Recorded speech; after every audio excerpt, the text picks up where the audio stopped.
Welcome to Device Help Support, your ultimate destination for everything related to device setup, troubleshooting, and optimizing your tech experiences. Subscribe to our YouTube channel for more videos related to setup, troubleshooting, and unboxing. And don't forget to press the bell icon so you don't miss our latest videos. Are you guys tired of Wi-Fi dead zones at home and workplace? We have a solution for it. In today's video we discuss complete setup of the Netgear EXS6190 AC1200 dual-band Wi-Fi range extender using the WPS Push Button. This setup process contains only 2-minute setup.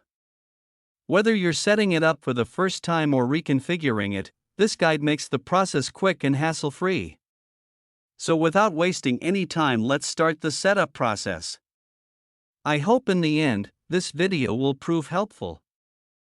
For the first time setup, plug the extender into a wall outlet that is within 10 to 15 feet, 3 to 5 meters, of your Wi-Fi router. Once plugged in, the power LED will illuminate. Wait about 60 to 90 seconds for the extender to boot completely. Do not press any buttons while the extender is starting. Find the WPS button on your extender.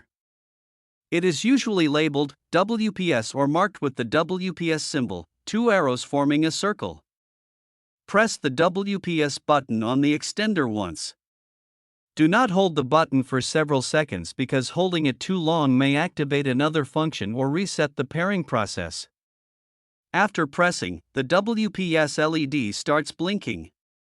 This blinking indicates that the extender is searching for a router with WPS enabled. The extender remains in pairing mode for approximately 2 minutes.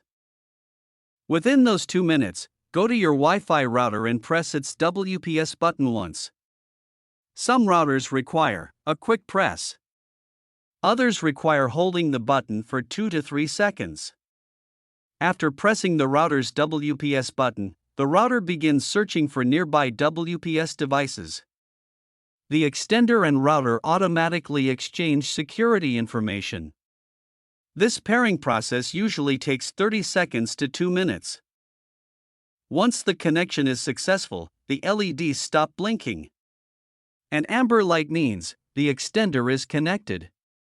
However, the signal from the router is only fair. The extender will still work, but internet speed may be reduced. You should later move the extender slightly closer to the router. Once the connection is completed, unplug the extender from the current outlet. Move it to a location between the router and the weak Wi-Fi area. Look for the extender's Wi-Fi network name. Usually it appears as your Wi-Fi name _ext. Enter the same Wi-Fi password as your router. Tap Connect. Now the setup is complete. I hope this video will prove helpful for you. If you're stuck in middle of the process, then don't worry. Contact our professional experts at 1-323-507-3713. They will solve your problem as soon as possible. Thanks for watching. Don't forget to like, share and subscribe. Devices Help and Support. And also stay tuned for the more updates.